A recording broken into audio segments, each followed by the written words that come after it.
제가 오늘 청년 또 청소년들을 위한 말씀을 준비하면서 잠시 제 청소년 시절, 제 청년 시절을 좀 생각해보고 돌아보는 시간을 가졌습니다. 어땠을 것 같으신가요? 자랑스럽고 멋있는 모습이 많이 떠올랐을까요? 아니면 너무 수치스럽고 너무 감추고 싶은 모습들이 많이 떠올랐을까요? 좋은 기억은 하나도 나지 않고 내가 그때 왜 그랬을까? 그때는 도대체 무슨 생각으로 살았나? 그런 모습들이 정말 많이 떠올랐습니다. 그 가운데는 제가 21살 때부터 저희 아내랑 교제를 했는데 저의 부끄러운 모습들, 또 저의 부족한 모습들을 참 많이 보기도 하였습니다. 여기 계신 분들은 아마 잘 모르시죠? 제가 잘 숨기고 살았기 때문에 잘 모르실 거예요. 왜 그랬을까? 그때 도대체 나는 왜 그렇게 살았을까? 지금도 잘 이해는 되지 않지만 아마도 그 당시에 제가 제 스스로 너무 불안정한 삶을 살았던 것 같아요. 제 마음이, 또 제 믿음이, 제 생각이 주님 말씀 안에서, 하나님 믿음 안에서 굳세게 세워져 있지 않고 너무나 흔들리는 그러한 삶을 살았던 것 같습니다. 많은 분들이 그 젊은 청춘의 시절, 청년의 시절을 가장 인생의 좋은 때라고 하지만, 그래서 저는 사실 누가 그 시절로 다시 돌아가고 싶으세요? 라고 물어본다면 전혀 그렇게 하고 싶지 않다고 대답할 것 같습니다. 저는 오히려 지금이 훨씬 좋습니다. 지금 나이가 그때보다 더 많이 들었고, 또 아무래도 그때보다 더 건강하지도 않고, 또 가정도 생기고 자녀도 많이 하나님께서 주셔서 정신없는 삶을 살고 있지만, 그래도 그때보다 지금이 더 좋습니다. 왜냐하면 그때는 너무나 혼란스러웠고 너무나 무언가 알 수 없는 이유들로 인해서 참 힘들었던 제 자신의 모습이 떠오르기 때문입니다. 젊은 시절에 우리가 느끼는 혼란스러움이 있지요. 사춘기 때 느끼는 혼란스러움이 있고, 또 청년 시절에 경험하는 혼란스러움이 있습니다. 이러한 혼란스러움의 정도는 사람마다 물론 다를 수 있습니다. 어떤 분들은 사실 그 시기를 큰 어려움 없이 자신이 가야 할 길을 바라보면서 묵묵히 잘 걸어가시는 분들도 계시고, 또 어떤 분들은 겉으로는 괜찮아 보여도 저처럼 그 안에서 어디로 가야 할지를 몰라 홀로 힘든 시간들을 보낼 수도 있습니다. 오늘 이 오른쪽에 앉아 계신 우리 청년, 청소년들도 어쩌면 지금은 저렇게 아주 예쁘고 말짱하게 보이지만 속으로는 온갖 고민과 갈등 속에서 힘든 시간들을 보내고 계실지도 모른다는 생각이 들었습니다. 그 시절에 저는 누군가에게 저 좀 도와주세요, 제가 너무 힘들어요 라고 그렇게 도움을 요청하지 못했던 것 같아요. 제 주변에 그런 좋은 분들이 안 계셔서가 아니라 제가 성격상 남한테 연약한 모습, 부족한 모습, 제 속내를 잘 드러내는 그런 성격이 아니어서 그냥 혼자서 끙끙 앓으면서 그 시절을 보냈던 것 같습니다. 그래서 지금도 주변에서 어떤 청년들이 혹은 청소년들이 우리 어렸을 때부터 우리 교회에서 또 부모님과 함께 좋은 선생님들과 함께 믿음 생활을 하다가 잠깐 믿음을 떠나 있다라는 그러한 소식을 듣고, 또 여러 이유들로 인하여서 세상에서 방황한다라는 그러한 소식을 들었을 때 그 이야기가 남 이야기 같지가 않고, 한편으로는 너무나 안타까운 마음이 들기도 하고, 또 다른 한편으로는 그 시간들을 잘 어떻게든 지내고 다시 이 자리로 와서 하나님의 은혜 안에서 살았으면 참 좋겠다라는 그러한 마음으로 또 기도를 하기도 합니다. 최근에 가장 흥행했던 영화가 있었습니다. 그 영화의 제목이 왕과 사는 남자 맞습니까? 네, 왕과 사는 남자라는 영화인데요. 아마 이곳에서 보신 성도님들도 많이 계실 것 같아요. 그 영화를 만든 장항준 감독이라는 분이 몇 년 전에 TV에 나와서 이런 말을 하는 것을 보았습니다. 그 감독이 그 어린 시절에 공부를 굉장히 못했대요. 초등학교 들어갈 때 자기 글씨 이름도 글씨로 못 쓸 정도로 공부를 굉장히 못했는데, 명절날 이렇게 여러 친척들이 모이잖아요. 그럼 자기 또래 사촌들이 뭐 100점 맞았다, 뭐 반에서 1등했다, 막 이런 얘기를 들으면 너무 속상했대요. 자기가 남들이 아무도 뭐라 안 하는데도 혼자서 나는 왜 이렇게 못하지? 나는 왜 이렇게 잘하는 게 없을까? 나는 왜 이렇게 부족하고 왜 이렇게 초라할까? 그래서 방 안에 문을 닫고 들어가서 혼자서 막 울었다고 해요. 그러면서 저렇게 이야기를 합니다. 공부를 못할 때 그 공부 못하는 아이를 보면서 부모님도 속상하시겠죠. 물론 가르치는 선생님도 속상할 수 있어요. 그런데 사실 제일 속상한 사람은 누굴까요? 그 사람은 자기 자신입니다. 그렇죠? 자기도 잘하고 싶어. 나도 공부 잘하고 싶고 나도 열심히 해서 잘하고 싶은데 잘 안 되는 걸 어떻게 해? 제일 속상한 거죠. 장항준 감독은 그거를 자기 삶으로 경험하고 깨달았던 것 같습니다. 저는 아직까지 그런 경험이 없어서 잘은 모르겠지만 네. 근데 사실 공부만 그럴까요? 믿음도 그렇죠. 사실 자녀가 하나님 안에서 올바로 말씀 안에서 믿음 생활을 했으면 좋겠는데 정말 신앙생활을 우리 부모님과 잘 했으면 좋겠는데 그렇지 못할 때 그 자녀를 보는 부모님의 마음은 정말 아픕니다. 정말 속상하고 언제 내 자녀가, 내 아들, 딸이, 내 손자, 손녀가 다시 하나님을 믿는 믿음으로 돌아와서 함께 예배드릴 수 있을까? 그런 마음이 생기실 거예요. 그 자녀를 보는 부모님의 마음, 또 그 청년, 청소년을 보는 선생님들, 또 목사님들의 마음도 마찬가지로 속상하고 힘듭니다. 그런데 사실 믿음을 잘 지키고 살고 싶은데, 나 정말 하나님 사랑하면서 살고 싶은데 그러지 못할 때 누가 제일 속상할까요? 자기 자신이에요. 자기도 나도 정말 하나님 사랑하고 싶고 여기 계신 분들처럼 나도 저분들처럼 정말 하나님 믿고 싶은데 정말 나에게 하나님을 사랑하는 흔들리지 않는 믿음이 있었으면 좋겠는데 그렇지 못한 자기 자신을 볼 때마다 너무나 많이 실망하고 좌절하는 청년들, 청소년들이 있을 것이라고 저는 생각합니다.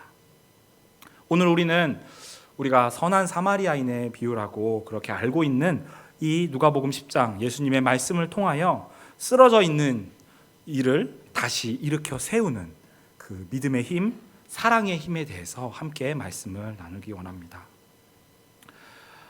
누가복음 1장부터 24장까지의 말씀 속에 강도라는 단어가 몇 번 나올까요? 이 강도라는 단어는 크게 누가복음에서 3번 등장합니다. 오늘 우리가 읽었던 누가복음 10장에서 강도라는 말이 처음 나오죠. 강도 만난 사람이 나옵니다. 이 강도가 얼마나 악질인지 그냥 보통은 이렇게 위협을 하고 길 가다가 만나면 어떻게 하겠어요? 그냥 뭐 가지고 있는 돈이나 좀 뺏고 가야 될 텐데 이 사람은 그냥 강도가 아니에요. 아주 흉악한 강도예요. 그래서 옷도 홀딱 벗겨요. 그리고 그냥 가도 되는데 어떻게 합니까? 또 거기서 때려요. 정말 죽기 직전까지 이 사람을 무슨 철천지 원수도 아닐 텐데 어떻게 이렇게 사람을 끔찍하게 해놓고서 내버려두고 떠납니다. 이 사람이 강도를 만나서 얼마나 심각한 상황이 되었는지 오늘 말씀을 저희가 읽고 상상해 보면 알 수 있어요. 얼마나 이 사람이 강도를 만나서 엄청나게 피폐한 처지에 이르게 되었는지를 우리가 이 모습을 자세히 살펴볼 수 있습니다. 이렇게 강도라는 단어가 누가복음의 10장에서 나오는데 그 다음으로 강도라는 단어를 우리는 누가복음 19장에서 만나볼 수 있습니다. 누가복음 19장 45절 46절 말씀을 제가 읽어보겠습니다. 성전에 들어가사 장사하는 자들을 내쫓으시며 그들에게 이르시되 기록된 바 내 집은 기도하는 집이 되리라 하였거늘 너희는 강도의 소굴을 만들었도다 하시니라. 이 말씀을 하신 분이 바로 그 10장에서 사마리아인의 비유를 하신 예수님이십니다. 예수님께서 그 강도 만난 자의 비유 이야기를 하시고 그리고 19장에서 예루살렘 성전에 가셔서 너희들이 하나님의 집, 기도하는 집을 강도의 소굴로 만들었도다라고 그렇게 선포하셨습니다. 이 하나님의 기도하는 집, 성전을 사람들이 강도의 소굴로 만들었다는 것은 무엇을 의미할까요? 거기서 단순히 장사를 하는 것이 문제가 아니라 그곳에 하나님을 향한 사랑, 이웃을 향한 사랑이 사라지고 탐욕과 그리고 서로를 향한 미움이 가득했기 때문에 예수님께서는 예루살렘 성전을 거룩한 하나님의 집, 기도하는 집이 아니라 강도의 소굴이라고 말씀하셨다고 저는 생각합니다. 이 누가복음 19장 말씀과 누가복음 10장 말씀을 서로 비교해서 읽고 묵상해 보면 우리는 이 두 말씀들이 서로 아무 상관이 없는 것 같지만 미묘하게 얽혀 있다는 사실을 발견할 수 있습니다. 왜냐하면 이 강도 만난 자, 이 길 한복판에 쓰러져 있는 이 사람을 어떤 사람들이 지나가면서 보게 됩니다. 첫 번째 사람은 저희가 함께 읽은 것처럼 제사장이었습니다. 그리고 두 번째 사람은 레위인, 레위 사람이었습니다. 이 두 사람은 그냥 평범한 사람들이 아니라 예루살렘 성전에서 하나님께 올려드리는 제사를 맡아서 수행하는 이들이었습니다. 예수님께서는 지금 의도적으로 그냥 평범한 어떤 이스라엘 백성들 중에 한 명, 유대인 중에 한 명이라고 하지 않으시고 제사장이, 레위 사람이 이 강도 만난 자를 보고 그냥 지나쳐갔다라고 말씀하셨습니다. 예수님께서 왜 그러셨을까요? 제가 이 말씀을 준비하면서 생각해 보았습니다. 어쩌면 지금 강도를 만나 죽기 직전인, 죽어가고 있는 그 쓰러져 있는 사람을 보면서 지나가고 있는 그 제사장이나 레위 사람의 모습이 그대로 예루살렘 성전에서 하나님의 전을 강도의 소굴로 만든 것은 아니었나. 어쩌면 지금 이 죽어가고 있는 사람을 보고 그저 지나쳐가는 이 길 한복판이 당시 그 예루살렘 성전, 예수님이 강도의 소굴이라고 불렀던 그곳과 너무나도 닮아 있는 것은 아닌가라는 생각을 해보았습니다. 실제로 성전에서는 당시에 수없이 많은 동물들을 잡아서 죽여서 불태우는 번제로 하나님께 희생 제사를 드리는 그러한 일들을 하였습니다. 그러니까 사실 성전에서는 어쩔 수 없이 엄청나게 많은 피냄새, 그리고 동물을 태우는 그 연기 냄새로 가득했을 것입니다.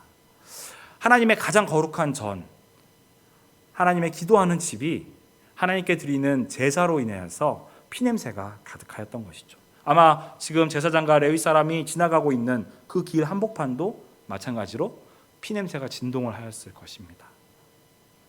강도를 만나 죽을 위기에 있는 사람을 도와줄 생각을 하지 않고 그냥 지나가는 그 길 한복판과 하나님의 가장 거룩한 예루살렘 성전을 강도의 소굴로 만들어버린 바로 그 중심에 누가 있었냐면 제사장과 레위 사람이 있었던 사실을 우리는 기억해야 합니다.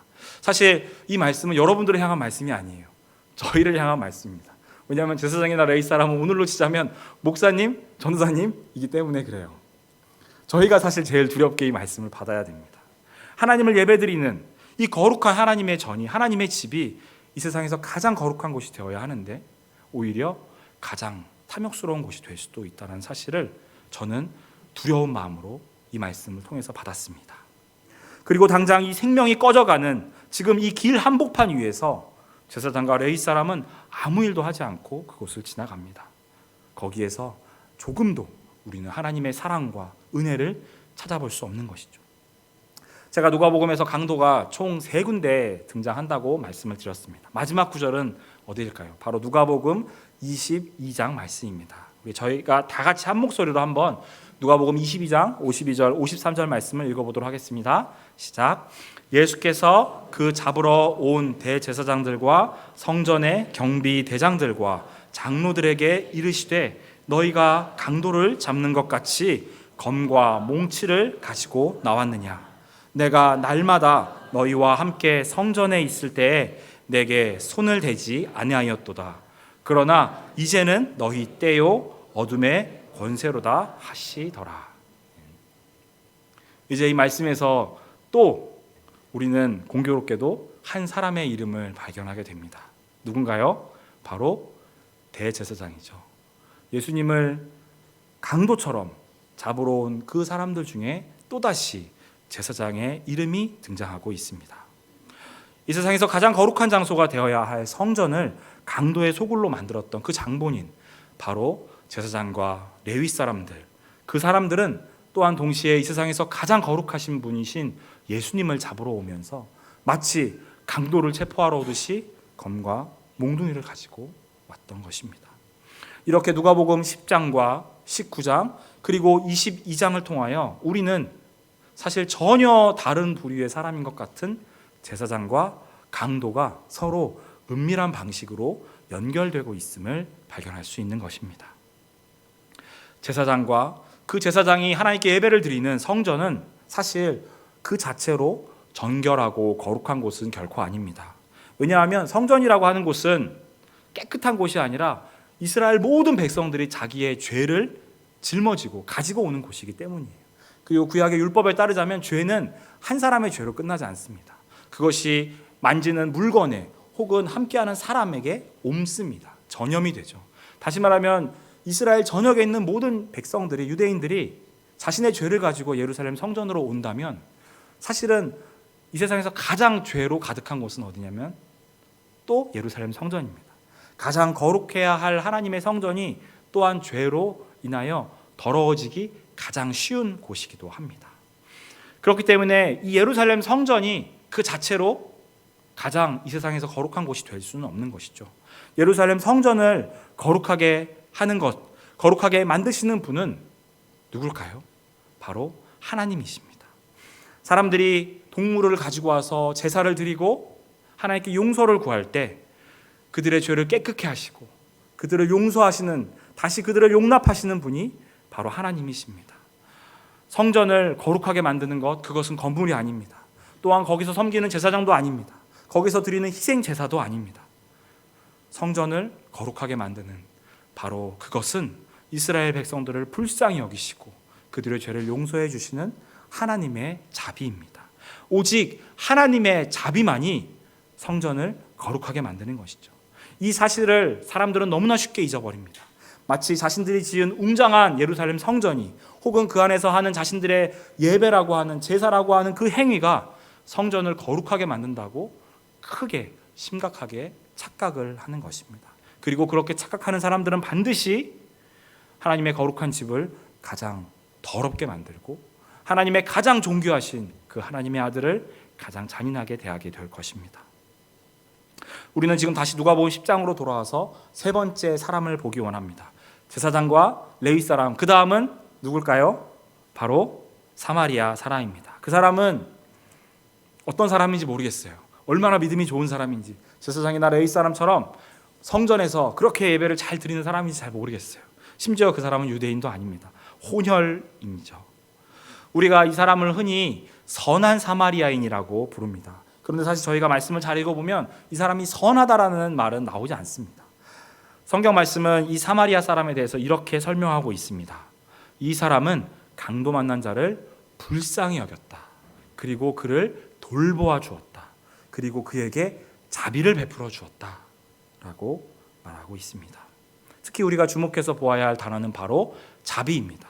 왜냐하면 누가복음에서 이 10장을 제외하고 쓰여진 모든 자비는 바로 하나님의 자비이기 때문입니다. 누가복음에서 자비라고 하면 그 자비는 곧 하나님의 자비입니다. 사람의 자비가 아니에요. 그런데 그 자비를 이 사마리아인이 강도 만난 자에게 보여준 것이죠. 그러므로 이 사람의 자비는 단순히 이 사람이 선한 사람이었기 때문이 아닙니다. 이 사람이 그냥 마음이 넓은 사람이라서, 그냥 시간도 많고 돈도 많고 여유가 많은 사람이라서 강도 만난 자를 도와준 것이 아닌 거죠. 이 사람은 하나님의 자비를 그에게 보여준 것입니다. 우리가 가장 자비를 기대할 만한 예루살렘 성전이나 가장 자비를 기대할 만한 제사장이나 레위인이 아니라 하나님의 자비는 오히려 강도를 만나 죽어가는 그 길 한복판에 있는 그 사람에게 사마리아 사람을 통하여 드러나고 있습니다. 전혀 예상하지 못했던 장소에서 전혀 예상하지 못했던 사람을 통하여 하나님의 자비가 지금 드러나고 있는 것입니다. 제가 청년, 청소년들을 생각하면서 이 말씀을 준비한 이유가 바로 여기에 있습니다. 저는 이 시대의 청년과 청소년들을 생각하면서 여러분들이 마치 길을 가다가 강도를 만나 모든 것을 다 빼앗기고 죽기 직전까지 맞아 쓰러져 있는 그러한 이들처럼 보였기 때문입니다. 이 세상에서 여러분들이 마주하게 될 수많은 유혹들이 있습니다. 우리는 거기에 너무나도 무력하게 우리 자신이 날마다 지는 것을 경험하게 됩니다. 무절제함과 방탕함이 정말 손에 닿을 듯이 너무나 가까이 있기 때문에 나는 정말 하나님 사랑하고 싶고 나는 정말 믿음을 신실하게 지키고 싶은데 너무나도 쉽게 무력하게 죄의 유혹에 빠지고 또 그러한 자신을 바라보면서 실망하고 자책하는 청년들, 청소년들이 있지는 않을까라는 생각이 들었습니다. 마치 과거의 제 모습처럼 나 같은 사람은 하나님을 못 믿어. 나는 하나님을 믿기에 너무나 부족해. 아무리 애를 써도 아무리 노력해도 믿음이 안 생기는 걸 어떡해? 라고 하면서 이제 그만 포기할래. 그렇게 혹시 생각하는 젊은이들이 있지는 않을까라는 생각이 들었습니다. 그 당시에 제가 젊은 시절에 정말 교회에 잘 다니시는 이곳에 계신 성도님들처럼 이렇게 예배 잘 드리시고 열심히 교회 섬기시는 분들을 보면 아유, 저분들은 어떻게 믿음이 저렇게 좋을까? 나랑은 진짜 전혀 다른 차원에 계신 분들 같아, 이런 생각을 했었어요. 물론 이곳에 계신 분들은 실제로 그러시겠죠. 그런데 제가 시간이 지나고 이제 그 나이가 되어 보니까 아무리 신앙생활 오래 해도, 아무리 하나님 말씀 많이 배워도 여전히 믿음이 흔들리고 또한 연약한 제 모습을 발견하게 됩니다. 여러분들이 보기에 아유, 저 목사님은 얼마나 믿음이 좋을까 이렇게 생각할지 모르겠지만 전혀 그렇지 않아요. 전혀 그렇지 않습니다. 여러분이나 저나 거의 비슷해요. 사실 우리는 언제나 하나님 앞에서 넘어질 수 있습니다. 마치 강도 만난 자가 강도 만날 줄 알고 만나겠어요? 그죠? 길을 가다가 정말 우연치 않게 강도를 만나는 거예요. 그리고 엄청나게 큰 피해를 보는 것처럼 우리가 아무리 하나님 안에서 열심히 헌신하고 또 아무리 열심히 예배를 드리고 또 오랜 시간 동안 하나님의 말씀을 배운다 하여도 우리는 언제 어느 때라도 넘어지고 쓰러지고 비참한 몰골로 서 있는 우리 자신을 바라보게 될 수 있는 너무나도 연약한 사람들입니다. 그렇기 때문에 이곳에 있는 우리 청년 청소년들이 때때로 설령 믿음이 흔들릴 때가 여러분들의 삶에 찾아온다 할지라도, 그래서 내 삶이 너무나 비참하고 너무나 부끄러운 것처럼 보인다 할지라도 결코 하나님을 믿는 이 믿음의 삶을 떠나지 않았으면 좋겠습니다. 왜냐하면 우리가 아무리 쓰러져 있다 하여도, 우리가 아무리 비참한 몰골로 그렇게 있는다 하여도 하나님께서는 반드시 우리가 전혀 예상하지 못했던 장소에서 우리가 상상도 못했던, 생각도 못했던 사람들을 통해서 하나님의 자비를 보여주실 것이기 때문입니다. 저 또한 그렇게 많은 분들로부터 넘치는 사랑과 은혜를 받았습니다. 그 사랑과 은혜는 하나님께서 저에게 주신 것이라고 저는 믿습니다. 그래서 지금까지 믿음의 길을 걸어올 수 있었습니다. 우리 청년, 청소년 여러분들 꼭 이 사실을 기억하십시오. 여러분들이 물론 믿음의 승리를 하며 정말 놀라운 믿음의 삶을 살기를 간절히 바라지만 혹시라도 여러분들이 수많은 유혹과 죄 때문에 쓰러지고 넘어지고 망가진다 할지라도 여러분을 사랑으로 불쌍히 여기시고 여러분들을 돌보아 주시며 다시 여러분들이 회복할 때까지 기다려주시는 하나님의 사랑이 있다는 것을 잊지 않고 꼭 기억하시기를 바랍니다. 절대로 혼자 끙끙 앓거나 신음하지 마십시오. 혼자서 이제 나는 안 되겠어, 나 이제 그만할래 라고 그렇게 포기하지 마십시오. 여러분 주변에 여러분들을 도울 하나님의 사람들이 많이 여러분들을 기다리고 있습니다. 이곳에 있는 우리 모든 여러분들의 어머니, 아버지, 또 형, 누나, 선생님, 목사님들은 여러분보다 결코 더 대단하고 훌륭한 믿음을 가져서 지금 이 자리에 서 있는 것이 아닙니다. 여러분보다 먼저 그 방황의 시간, 실패의 순간들을 맛보았고 오히려 그 안에서 하나님을 떠난 것이 아니라 더욱 깊이 하나님의 은혜와 자비를 경험한 사람들이기 때문에 지금 우리는 이 자리에 서 있을 수 있습니다. 그러니 우리가 여러분들이 쓰러질 때마다, 여러분들이 포기하고 싶을 때마다 사마리아 사람이 되어서 하나님의 자비를 여러분들에게 보여드리겠습니다. 여러분들의 상처를 싸매어주고 여러분들이 회복할 때까지 기다리는 우리들이 되겠습니다. 정말 바라고 원하는 것은 여러분들이 또 시간이 흘러 여러분들이 믿음의 삶을 살다가 여러분의 눈앞에 그렇게 쓰러져 있는 누군가를 발견하게 된다면 제사장의 날의 윗사람이 아니라 사마리아인처럼 먼저 다가가서 하나님의 그 사랑의 마음으로 돕고 세워줄 수 있는 그러한 하나님의 자녀들이 되시기를 바랍니다. 우리의 교회가 거룩해지기를 원합니다.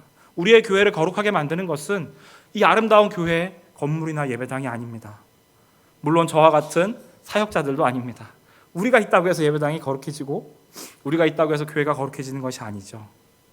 혼란스러워하며 지금도 어디로 가야 할지 몰라, 무엇을 어떻게 해야 할지 몰라 전전긍긍해하고 있는 그 사람의 손을 하나님의 사랑의 마음으로 붙들어주고 오늘 말씀 제목처럼 함께 손을 잡고 걸어가는 그 하나님의 자비가 우리의 교회를 거룩하게 만드는 줄로 믿습니다. 우리가 하나님으로부터 오는 회복의 은혜를 서로에게 전해주고 그리고 경험하게 될 때 우리가 하나님의 사랑으로 서로를 섬기고 끝까지 보듬어주며 용서할 때 우리의 교회가 진정으로 거룩해질 수 있을 것이라고 저는 믿습니다. 이제 말씀을 마치고자 합니다. 우리 모두는 사실 이 강도 만난 자처럼 그렇게 핏덩이였던 때가 있었죠. 우리가 실제로 길을 가다가 강도를 만난 적은 없지만 언제 그랬나요? 우리가 어머니 뱃속에서 태어날 때 그랬습니다. 마치 강도 만난 자처럼 맨몸으로 핏덩이로 우리는 어머니 뱃속에서 태어났습니다. 마치 강도 만난 자처럼 당장 누가 도와주지 않으면, 당장 우리를 돌보아주지 않으면, 우리를 싸매어주고 우리를 회복시켜주지 않으면 우리는 금방이라도 목숨을 잃을 것만 같은 그 때를 우리는 다 지나왔습니다. 우리와 똑같이 예수님도 그 때를 지나오셨죠. 예수님은 핏덩이로 이 세상에 태어나셨고, 그리고 강도 만난 자처럼 핏덩이가 되어서 십자가에 달려 돌아가셨습니다. 그렇기 때문에 우리는 이미 우리의 삶 가운데서 강도 만난 그 때를 경험한 것이나 마찬가지입니다. 우리도 누군가로부터 사랑을 받았습니다. 우리가 정말 누군가의 도움이 없다면, 누가 자비의 손길을 우리에게 베풀어주지 않는다면 죽을 수밖에 없는 그러한 때를 이미 우리는 다 지나왔습니다. 그렇게 많은 사람들로부터 사랑과 은혜를 받아서 지금의 우리가 있게 된 것이죠. 그렇기 때문에 우리 중에 그 누구도 지금 피 흘린 채 쓰러져 가서 누군가의 도움을 간절하게 구하는 사람을 외면할 수 있는 자격을 가진 사람은 아무도 없다고 저는 생각합니다. 먼저 하나님으로부터, 많은 사람들로부터 사랑과 은혜를 받은 자들로서 우리가 이제는 교회 안에서 그리고 교회 바깥에서 강도를 만나 세상의 죄로 인하여서 쓰러져 있는 이들을 바라보고 불쌍히 여기며 자비를 베푸는 사람들이 되기를 원합니다. 이 누가복음 10장의 사마리아인의 이 이야기는 처음 이렇게 시작을 합니다. 율법 교사가 예수님께 이렇게 질문을 하죠. 무엇을 하여야 내가 영생을 얻으리이까? 지금 율법학자는 자기가 영생을 얻는 것에 관심이 있는데, 예수님은 이 사마리아인의 이야기를 통해서 마지막에 이렇게 말씀하십니다. 너도 가서 이와 같이 하라. 너가 영생을 어떻게 얻는지를 생각하지 말고 죽어가는 다른 사람의 생명을 살리는 일에 너의 삶을 들여라 라고 예수님은 그에게 답을 해주신 것입니다. 우리가 물론 영생을 얻습니다. 예수 그리스도를 믿고 하나님의 자녀가 되어서 우리는 영원한 생명을 누리게 됩니다. 언제 우리가 정말 영원한 생명을 참으로 누리게 될까요? 죽어가는 사람을 하나님의 사랑으로 살리고 그 하나님의 사랑이 우리의 삶에, 우리의 가정에, 우리의 교회에 넘칠 때 우리는 그 가운데서 영원한 생명을 풍성하게 누리게 될 것입니다. 우리를 통하여 하나님의 자비가 전달되기를 원합니다. 우리 이곳에 있는 청년 청소년들이 하나님의 자비를, 하나님의 사랑과 은혜를 깊이 누리면서 먼저 사시기를 원합니다. 그리고 그 안에서 다른 사람들에게 이 세상에 하나님의 사랑과 자비를 전달해 주는, 그래서 우리의 교회를 거룩하게 만들고 세상을 거룩하게 만드는 하나님의 청년들이 되시기를 축복합니다. 이곳에 있는 우리 청년 청소년들, 또 우리 또 군부대에서 사역하느라 또 열심히 섬기느라 멀리 또 각자 군부대에 있는 청년들, 또 잠시 개인적인 이유로 또 교회를 떠나 있는 청년들도 있습니다. 계속해서 그 청년들, 청소년들을 마음속으로 기억하시고 기도해 주셨으면 좋겠습니다. 언젠가 하나님의 사랑이 그들을 다시 하나님 안으로 회복되도록 인도하실 줄을 우리가 믿습니다. 또한 이곳에 있는 모든 하나님의 사람들이 하나님의 사랑과 은혜를 이 세상 속에서 전해주시는 하나님의 자녀들이 되시기를 주님의 이름으로 축복합니다. 잠시 기도하겠습니다.